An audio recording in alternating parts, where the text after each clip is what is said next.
Hello everyone, welcome back to सिलेक्शनपुर। आज हम आपके लिए लेके आए हैं नाउन को कैसे पहचाने की सीरीज का थर्ड पार्ट। देखिए, आप सबको पता है कि हमारा जो एग्ज़ाम वेंडर है वो बदल गया है।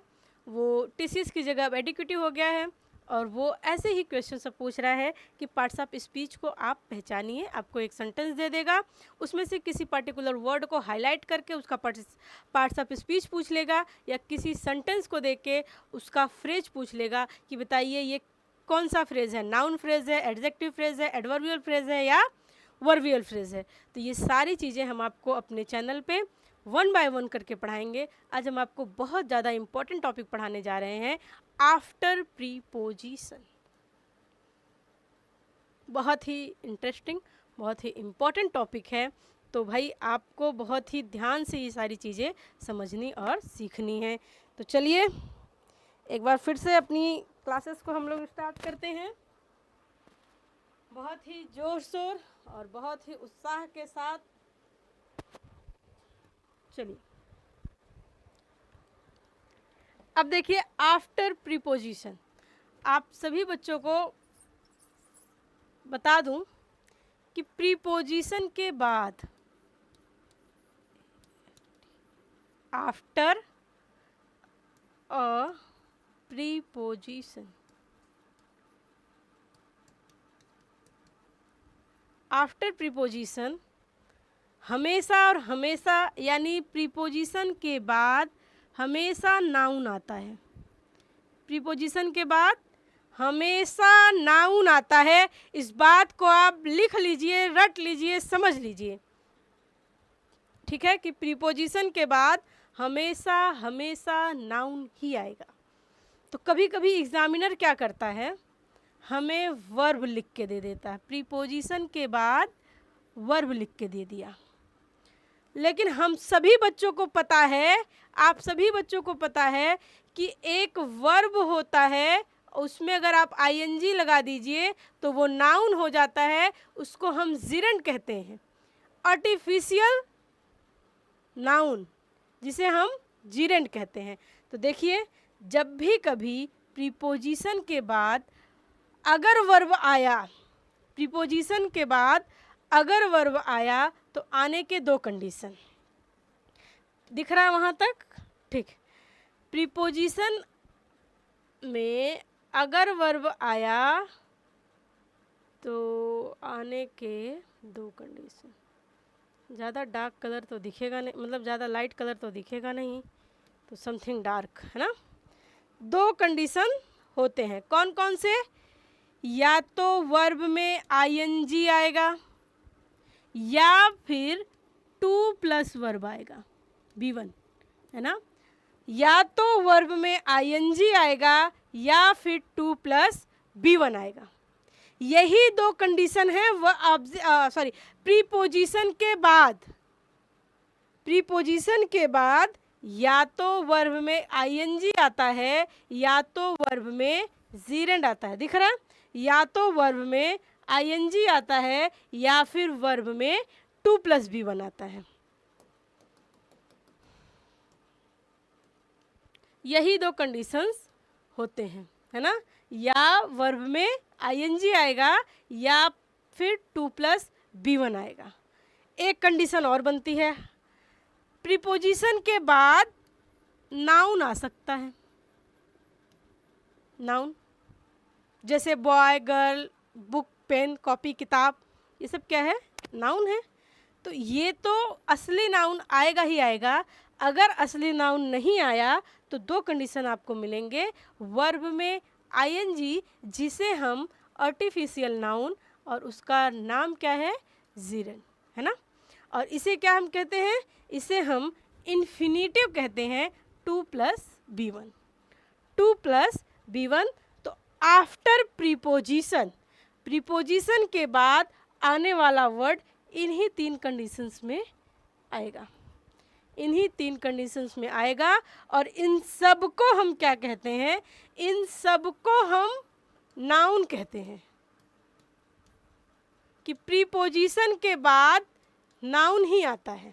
प्रीपोजिशन के बाद नाउन आता है, लेकिन काफ़ी बच्चे कंफ्यूज होते हैं। आपने देखा होगा, अगर नहीं देखा है तो चलिए हम दिखाते हैं। हमने अभी क्या कहा? हमने कहा कि प्रीपोजिशन के बाद हमेशा नाउन आता है। प्रीपोजिशन के बाद हमेशा नाउन आता है, लेकिन काफ़ी बच्चे कंफ्यूजन में होते हैं कि यार ये तो प्रीपोजिशन है, ऑफ प्रीपोजिशन है, लेकिन यहाँ पे तो नाउन नहीं आया है। यहाँ पे ना ही किसी वस्तु का नाम है, ना ही किसी स्थान का नाम है, ना ही किसी व्यक्ति का नाम है, ना ही कोई फीलिंग्स है। तो यहाँ पे तो नाउन नहीं आया है। बच्चे अब कंफ्यूज कि ये तो नाउन नहीं है, और हमने तो पढ़ा है कि प्रीपोजिशन के बाद आने वाला वर्ड नाउन ही होता है। तो अभी मैंने आपको बताया कि प्रीपोजिशन के बाद ये दो कंडीशन और हो सकती है। क्या क्या दो कंडीशन और क्या हो सकती है? एक तो वर्ब में आईएनजी लगा दे, है ना, वर्ब में क्या कर दे? आईएनजी लगा दे, या फिर 2+B1 कर दे। और इन दोनों को भी हम नाउन कहते हैं, लेकिन इन दोनों को हम आर्टिफिशियल नाउन कहते हैं। ठीक, इन दोनों को हम क्या कहते हैं? नाउन कहते हैं। जैसे कभी कभी क्या होता है, किसी का पैर अगर किसी कारणवश कट जाए या फिर टूट जाए या फिर पैर से पैर अलग हो जाए, तो आपने देखा होगा कुछ लोग प्लास्टिक का पैर लगा लेते ताकि वो चल सके, है ना। तो बस ये वही प्लास्टिक का पैर है, यानी ये प्लास्टिक के नाउन है, आर्टिफिशियल नाउन है। ठीक है, इन्हें हम वर्ब में आईएनजी लगा के एक नाउन बनाते हैं, और 2+B1 लगा के एक नाउन बनाते हैं। इसको हम जिरेंट कहते हैं, इसको हम इन्फिनेटिव कहते हैं। तो यही है वो पेंट। पेंट हमारा क्या होता है? पेंट हमारा वर्ब होता है।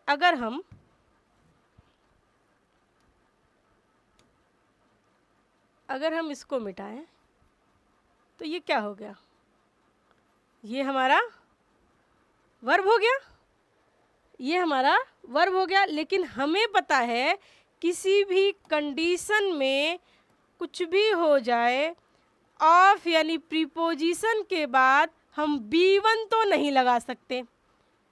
एट एनी कॉस्ट हम B1 नहीं लगा सकते। तो हम क्या लगा सकते हैं? आर्टिफिशियल नाउन लगा सकते हैं। यानी पेंट में आईएनजी लगा दिया तो हमने क्या किया? हमने इसको नाउन बना दिया। हमने प्लास्टिक के पैर लगा दिए, यानी प्लास्टिक का नाउन बना दिया। Got it? तो आप सबको ये बातें पता होनी चाहिए। इन बातों को आप रट के रख लीजिए भाई साहब, कि कभी भी प्रीपोजिशन के बाद वर्ब का फर्स्ट फॉर्म नहीं आता। अगर आएगा तो साथ में टू लेके आएगा या वर्ब में आईएनजी लेके आएगा। जैसे ये देखिए, अच्छा ये आपको कैसे पता कि ये नाउन की तरह यूज हो रहा है? हो सकता है कि ये वर्ब की तरह भी यूज हो रहा हो, है ना। ये आपको कैसे पता कि ये नाउन की तरह यूज हो रहा है? अरे भाई स्विम है, स्विम में आईएनजी लगा है तो स्विम तो वर्ब की तरह भी यूज होता है। आई एम स्विमिंग, है ना, आई एम स्विमिंग। तो जो है ये तो नाउन की तरह भी, वर्ब की तरह भी यूज होता है। आपको कैसे पता कि ये नाउन की तरह यूज हो रहा है? तो कभी भी किसी भी वर्ब को आईएनजी होने के लिए एक कंडीशन है, वो है इज, एम, आर, वाज, वर। ठीक, इज, एम, आर, वाज, वर। एक और है विल बी या शैल बी। ठीक है, विल बी या शैल बी। तो इनके बाद कभी भी इनके बाद ही वर्ब में आईएनजी आता है ना। Have been, has been, have been होता है, वो भी एक कंडीशन होती है। मतलब ये आपका इजीएस्ट फॉर्म है, इसलिए हम आपको बता रहे हैं। जनरली कंटिन्यूअस में ही ये चीज़ें आती हैं। तो इनके बाद आता है, मैंने क्या कहा, इनके बाद आता है, इनके पहले नहीं, इनके बाद आता है। तो हमने देखा यहाँ पे इज लिखा हुआ है, लेकिन ये तो इज के पहले आया है, इज के पहले आया है, इसका मतलब ये वर्ब की तरह तो वर्क नहीं कर रहा है ना।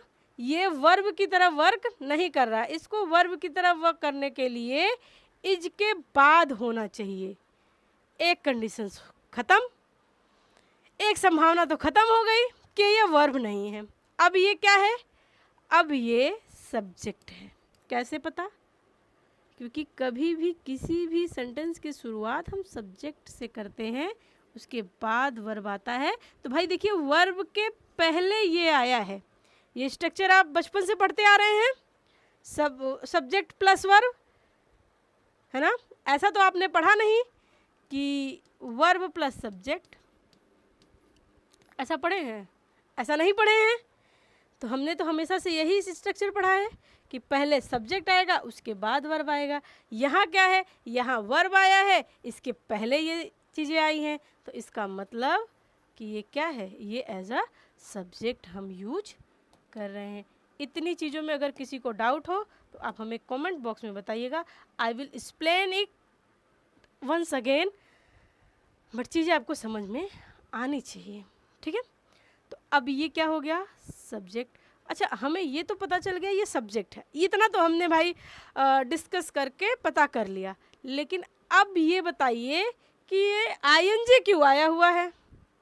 तो हम सबको पता है कि एक प्लास्टिक का पैर यानी एक प्लास्टिक का नाउन यानी आर्टिफिशियल नाउन होता है। अगर वर्ब में आप आईएनजी लगा दीजिए, सो कॉल्ड जीरेंड, उसको हम जीरेंड कहते हैं, वो भी नाउन की तरह यूज होता है। तो यानी ये यहाँ पे नाउन की तरह यूज हो गया। करेक्ट, कोई दिक्कत नहीं। अब देखिए फिर से वही बात, लर्न आया है, उसके पहले टू आया है, यहाँ पे इज आया है। हमने हमेशा से पढ़ा है कि सब्जेक्ट के अगर इधर आया तो आईएनजी हो जाएगा, तो वो वर्ब हो जाएगा। लेकिन ये क्या है, ये एज अ सब्जेक्ट यूज हुआ है। तो ये जीरेंड, ये इन्फिनेटिव। आप सबको ये बातें अगर समझ में आई हैं तो आप इन चीज़ों को क्या करेंगे, वीडियोस को भाई शेयर कीजिए अपने दोस्तों को, है ना। अब देखिए हमने क्या देखा, हमने देखा कि प्रीपोजिशन के बाद हमेशा नाउन आना चाहिए। तो नाउन पहचानने के 3 तरीके मैंने आपको बताए। पहला व्हाट, हु, हुम लगाकर आप नाउन पहचान लीजिए। दूसरा मैंने तरीका आपको क्या बताया, दूसरा तरीका मैंने आपको बताया कि आप आर्टिकल, एडजेक्टिव या प्रीपोजिशन देख करके भी नाउन बता सकते हैं। यानी आर्टिकल के बाद वाला जो होता है वर्ड वो नाउन होता है, एडजेक्टिव के बाद वाला वर्ड नाउन होता है, प्रीपोजिशन के बाद वाला वर्ड नाउन होता है। और यही बातें मैंने यहाँ भी आपको बताई। कहाँ, शुरू में ही नहीं, कहाँ बताई भाई, हाँ, यही बातें मैंने यहाँ आपको बताई कि आफ्टर प्रीपोजिशन, इन सबको पहले इरेज कर दिया जाए। अरे ये क्या हो गया भाई, खतरनाक है। ऐसे ही भैया, ऐसे ही इरेज कर लो ना। तो यहाँ पे हमने आपको क्या बताया, हमने आपको यही बताया कि ऑब्जेक्ट यानी प्रीपोजिशन के बाद आने वाला वर्ड नाउन होता है। और प्रीपोजिशन के बाद एक्चुअल नाउन आया तो कोई बात ही नहीं, आप तो पहचान ही लेंगे। अगर नहीं आया तो 2 कंडीशन, एक तो वर्ब में आईएनजी, दूसरा 2+V1। तो आइए अब देखते हैं ये चीज़ें कि प्रीपोजिशन के बाद आने वाला वर्ड नाउन होता है। तो इन प्रीपोजिशन नाउन, ओके। यहाँ है कहीं प्रीपोजिशन आपको दिख रहा है, to preposition noun. In preposition, noun.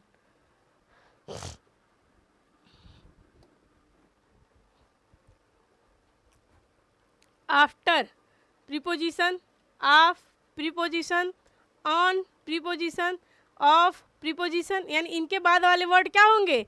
Noun होंगे. ठीक है. On preposition, in preposition, in preposition. अच्छा ये नहीं, ये सब नाउन है, ये नाउन है. कुछ होते हैं कॉम्प्लीमेंट्स वगैरह, है ना. वो चीज़ें धीरे धीरे हम आपको सिखाएंगे और पढ़ाएंगे. ये सब क्या है? नाउन है. ठीक है. प्रीपोजिशन के बाद आने वाला वर्ड नाउन होता है और एडजेक्टिव के बाद आने वाला वर्ड नाउन होता है. आर्टिकल के बाद आने वाला वर्ड नाउन होता है. और नाउन पहचानने के एक अच्छा तरीका मैंने आपको बताया है कि भाई व्हाट, हु और हुम लगा करके भी आप नाउन अच्छी तरीके से पहचान सकते हैं. कोई दिक्कत इसमें नहीं.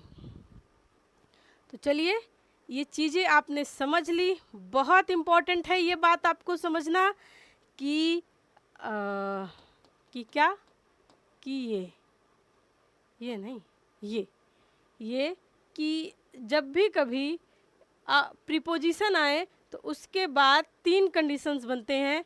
पहला कंडीशन तो आपका बना कि एक्चुअल नाउन होना चाहिए. अगर नाउन नहीं है तो वर्ब है तो उसमें आईएनजी होना चाहिए.